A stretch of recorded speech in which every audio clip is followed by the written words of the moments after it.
त्याचं काय आहे की बरेचदा मला चपाती करताना काही काही आठवत असतं आणि मग लिहायला तर जमत नाही आणि काय करावं तेच कळत नाही आणि मग ते डोक्यातले विचार डोक्यातच राहून जातात आणि मग ते कधी विरून जातात ते समजतही नाही. आणि मग आज मी ठरवलं की चला आपण एक व्हिडिओ तरी बनवून टाकूया. जर कधी आठवलंच काही तर व्हिडिओद्वारे आपण रेकॉर्डिंग करूया. तर बघा ना, असं होतं की आपल्याला मैत्रिणी भरपूर आहेत. आपण कदाचित नेटवर्किंग मध्ये किंवा आपल्या मीडियामध्ये आपण जास्त असतो नेहमीच. ते त्यापेक्षा आपण जे आपल्या मैत्रिणी आहेत त्यांच्या टच मध्ये जर आपण नेहमी राहिलं तर किती चांगलं होईल. ते ऍक्च्युली काय माहितीये का की बऱ्याच मैत्रिणी बोलतात मला, ऍटलिस्ट माझे जे जवळची मैत्रिणी आहे ती तर मला बोलतेच, काय ग तू विसरतेस ह्या गोष्टी त्या गोष्टी. खरं सांगू का, विसरणं असं नसतंच. काय असतं की मी खरंच कसलं जास्त बर्डन घेत नाही आणि त्यामुळे मी खरंच सुखी आहे. बर्डन घेऊन कुठे असं रडत खडत जगायचं आहे की नाही.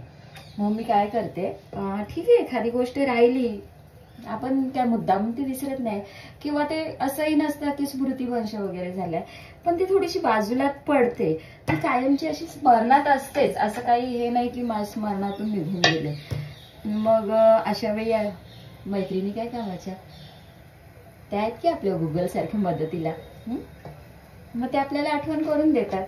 मग आपण म्हणायचं अरे हो खरंच राहिलं, तू आहेस ना माझी सखी जीवलग, आणि त्याच्यामुळे तर मग सगळ्या गोष्टी सहज होतात. आणि असंच टच मध्ये आपण प्रत्येकीचे राहिलो ना तर खरोखरच जीवन किती असं अगदी अगदी यू म्हणता सुंदर होऊन जाईल. आणि त्यासाठी माझं एवढंच म्हणणं आहे की माणसाने प्रत्येक नात्याला असं अगदी जपून ठेवावं, असं अगदी म्हणजे नेहमी त्याच्या टच मध्ये राहावं, नेहमी बोलत राहावं. जरी समजा मी कदाचित थोडीशी त्या बाबतीत आहे की पहिल्यापासून की नाही जास्त कोणाशी बोलत खरं तर ऍक्च्युली, पण मग सोबत आली किंवा म्हणजे समोर असले की मी भडभडून बोलते असं नाही. पण स्वतःहून थोडंसं आहे, चुकतंय ते मला कळतंय. माझ्या नाराज असतात पण त्या तेवढ्याच खुशही असतात, त्यांना माहिती आहे सुनंदाचा स्वभाव कसा आहे, म्हणून त्या तेवढं तरी मला समजून घेतात. आणि प्रत्येक मैत्रीण अशीच असते. प्रत्येकाचा वेगवेगळा स्वभाव असतो.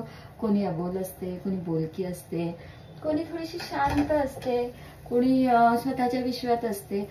ठीक आहे ना, त्या त्या परिस्थितीतून ते आपल्या निघत असतात, त्यांचं ते कर्तव्य करत असतात. आणि कर्तव्य बजावत असताना अशी माणसाची मानसिकता थोडीशी वेगळी होऊ शकते.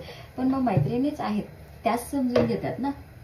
हो, त्याच तर समजून घेतात आणि त्यांच्याचमुळे ते जीवन अगदी सुंदर होतं.